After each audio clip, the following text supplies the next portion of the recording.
欢迎来到巴巴娱乐呀频道，请订阅频道，所以大家不要错过当天最热门的新闻。我们今天的时事通讯包括以下内容：央视力推诚意赴山海欲超庆余年，引爆古装新狂潮。朋友们，最近是不是感觉古装剧有点剧荒？悬疑剧倒是风生水起，但想找部让人眼前一亮的古装大戏，似乎越来越难了。哪怕是陈都灵的宴回时激起些许水花，或是85花坐镇的念无双，反响似乎也未达预期。难道古装剧真的后继无人了吗？别急，男频赛道可能要出王炸了。说的不是万众期待的庆余年3，也不是呼声极高的大奉打更人2，而是一部刚放出片花就被央视亲自官推的潜力股，改编自温瑞安神州奇侠系列的《赴山海》。光是那段信息量爆炸的新片花，就足以让我断言《赴山海》要爆。为什么？因为太久没看到这种能让主角把后槽牙都快咬碎了的非典型男频剧了。这不是开挂爽文，悲喜交加的高能江湖。讲真，《赴山海》这预告一波三折，看得我全程哇现代社畜萧明明意外穿进武侠小说，成了书中大名鼎鼎的浣花剑派3少爷萧秋水。开局设定简直完美，轻功第一，内力第一，剑法第一，20岁荣登武林盟主，一统江湖指日可待，妥妥的人生赢家剧本。醒醒，反转来了！萧秋水谦虚地问老妈自己江湖排第几，想着怎么也得前10吧。结果老妈淡定回答第5，还是自家院里的第5，前面还有爹妈和俩哥哥压着。他不服，跟老妈比划2下，当场被动一字马伺候。什么人生巅峰，都是书里写的，现实是轻功是短板，内力平平涨，剑法更是菜到没朋友。为了逆天改命，萧秋水另辟蹊径挖祖坟捡装备，一边怕棺材里蹦出个大粽子，一边又不得不硬着头皮寻宝。结果装备没捞着，掉进了系统的命题作文空间，写一篇我如何当上武林盟主。萧秋水内心 OS： 这还不如回去上班呢。可惜穿书系统想走没门，既然不能躺平，那就苟着吧。凡事不出头，苟到大结局成了他的座右铭。走路贴墙根，干啥都挑犄角旮旯。但命运弄人，他不找事，是找他，差点小命不保。苟不住啊，咋办？开外挂。萧秋水想起书中有个福袋武功高强，还对他百依百顺。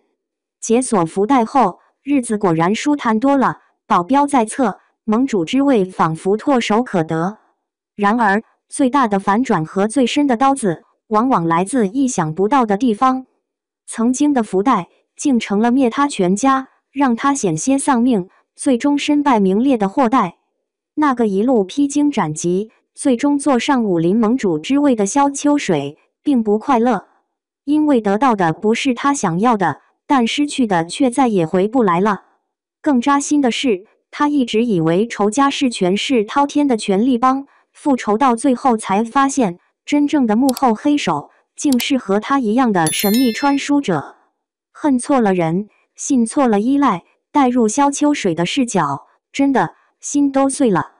这种用大悲大喜交织，融合武侠与奇幻元素的叙事方式，来打开男频剧，新鲜感直接拉满。诚意眼光毒辣，神仙阵容太吸睛。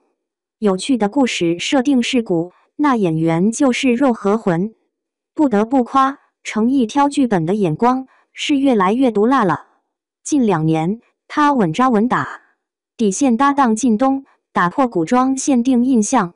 莲花楼评分高达 8.5， 直接拔高古装探案剧品质。身前挑战谍战题材，拓宽戏路。如今他又精准踏入正火的男频赛道，拿下的还是神州奇侠这样备受关注的大 IP。当然，眼光好是一方面，程毅的演技才是他持续圈粉、咖位飞升的硬通货。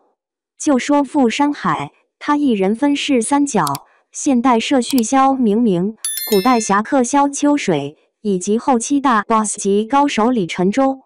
3种截然不同的身份、性格，光看预告，程毅就已清晰区分萧明明的现代感、萧秋水的少年义气与后期沧桑。李晨舟如果白发是他的神秘强大。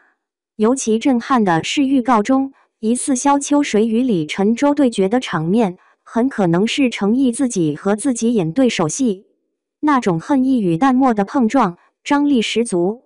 而且这次程毅的古装造型又帅出新高度，黑衣萧秋水是鲜衣怒马的少年郎，白发造型则充满美强惨的破碎感，都太对味了。可以毫不夸张地说，光是冲着程毅这突破性的演绎，这部剧就值得狠狠期待。除了男主，其他选角也堪称神仙打架。古力娜扎饰演女主，颜值依旧能打，古装扮相赏心悦目。丁孝颖，这位雪中悍刀行庆余年、大奉打更人里的男频剧配角专业户，这次依旧美得惊艳，且多了几分霸气。更有吕颂贤、丁永岱、胡可、邱心志、曹翠芬、何中华、张智霖等一众实力派戏骨加盟，这阵容演技稳了。以往的男频爽剧，如庆余年、大奉打更人，往往需要观众熬过前几集才能渐入佳境，体会到越看越上头的快乐。但傅山海似乎想打破这个慢热套路。